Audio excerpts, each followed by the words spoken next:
நண்பர்களுக்கு வணக்கம். வழிகளும் வாய்ப்புகளும் உருவாகாது, உருவாக்க வேண்டும். இது எப்படின்னு இந்த கதை மூலமாக நம்ம பார்க்கலாம். ஒரு இளைஞன் இருந்தான். அவன் எப்பொழுதும் கடவுளை குறை சொல்லிக்கிட்டே இருப்பான். என்னென்னா, கடவுளை நீ ஏன் என்னை அழகாக படைக்கலை? சரி, அழகு இல்லாட்டி பரவாயில்ல, அறிவோடு படைச்சிருக்கலாமே. என்கிட்ட அறிவும் இல்லை, அந்த செல்வமும் என்கிட்ட இல்லையே. ஏன் இப்படி படைச்ச? உடம்புல நல்ல ஒரு பலசாலியாக நான் இல்லையே அப்படின்னு ஒவ்வொரு இல்லைன்னு சொல்லிக்கிட்டே கடவுளை குறை சொல்லிக்கிட்டே இருப்பான். அதனால் அவனை எந்த வேலையிலையும் கான்சன்ட்ரேட் பண்ண முடியாமல் எல்லாம் அறக்குறையிலே இருந்தான். மற்றவங்கள குறை சொல்கிறவங்க அறக்குறையில் தான் இருப்பாங்க. அப்போ அவனை சந்திக்க ஒரு தேவதை வருது. அந்த தேவதை பார்த்தோன்னே அவனுக்கு இன்னும் கோபம். அந்த தேவதைகிட்ட இதெல்லாம் புலம்பி தீர்க்குறான். அந்த தேவதை சிரிச்சுக்கிட்டே சொல்லுது, என்னால் நீ கேட்குறதெல்லாம் செய்யணும்னு எனக்கு ஆசை தான், ஆனால் எனக்கு அதற்கு ஈடான பவர் கிடையாது. ஆனால் நீ அதெல்லாம் அடையணும்னா ஒரு வழி சொல்லித்தரேன். நீ அதை செஞ்சால் அதெல்லாம் பெறலாம். நீ ஆசைப்பட்டது எல்லாம், வீரம், செல்வம், அழகு, படிப்பு, அறிவு எல்லாத்தையும் நீ பெறலாம் அப்படின்னு சொல்லுது. அவன் உடனே சரி, நீ என்ன சொல்கிற, நான் அதை பண்ணுறேன் அப்படிங்கிறான்.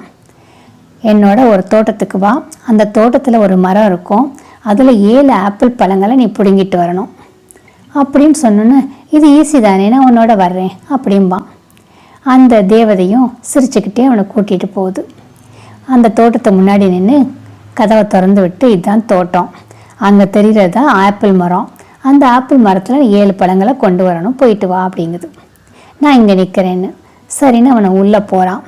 தோட்டம் ஃபஸ்ட்டு ஆரம்பத்தில் ரொம்ப அழகாக நல்லா இருக்குது. கொஞ்சம் தூரம் போனோடனே பாறைகளும் கற்களும் நிறைஞ்சு காணப்படுது.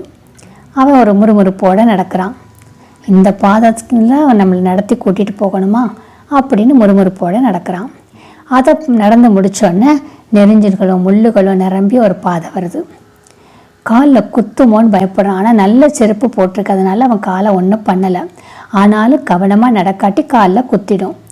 அந்த பாதையில் கஷ்டப்பட்டு நடந்து வந்துடுறான். அதுக்கடுத்து சகதியோடு இருக்க தண்ணி நிரம்பிய பாதை. இந்த 2 பாதைக்கும் அது கொஞ்சம் ஈஸியாக இருந்துச்சு, அதில் நடந்துடுறான்.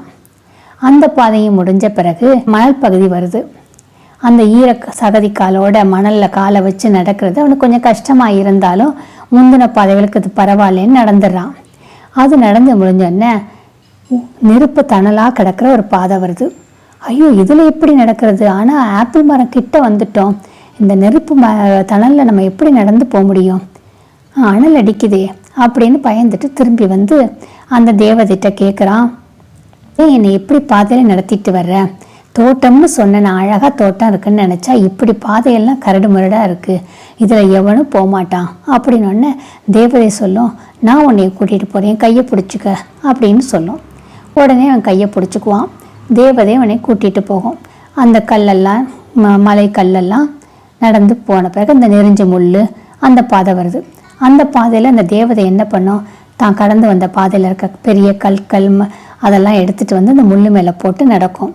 ஈஸியாக நடந்து போயிடுறாங்க. அதை அவன் நினைக்கிறான், நமக்கே அந்த யோசனை தோணாமல் போயிடுச்சு அப்படின்னு நினைக்கிறான்.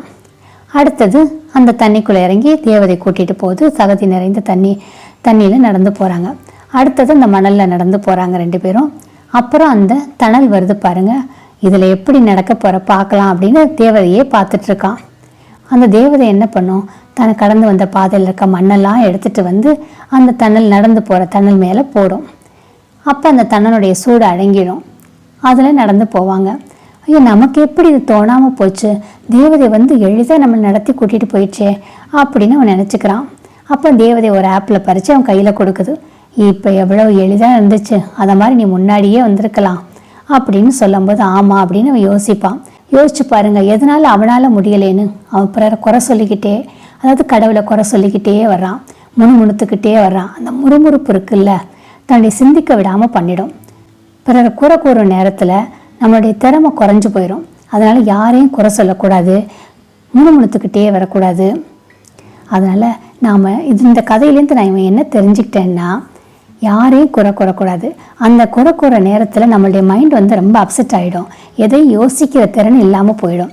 அதனால் குறைக்காமல் நம்மளுடைய வாழ்க்கை நம்ம கையில் தான் இருக்குது அப்படின்னு நம்ம யோசித்து செயல்படணும். இதுதான் வழிகளும் வாய்ப்புகளும் உருவாகாது, நாம தான் உருவாக்க வேண்டும். இந்த பாருங்க, எவ்வளவு கரடுமுரடா முள் இப்படிலாம் இருந்தாலும் அந்த தேவதை எவ்வளவு அழகாக அந்த வாய்ப்புகளை உருவாக்குச்சு. அதை மாதிரி ஒவ்வொரு மனுஷனாலையும் முடியும். செய்து பாருங்க. நன்றி, வணக்கம்.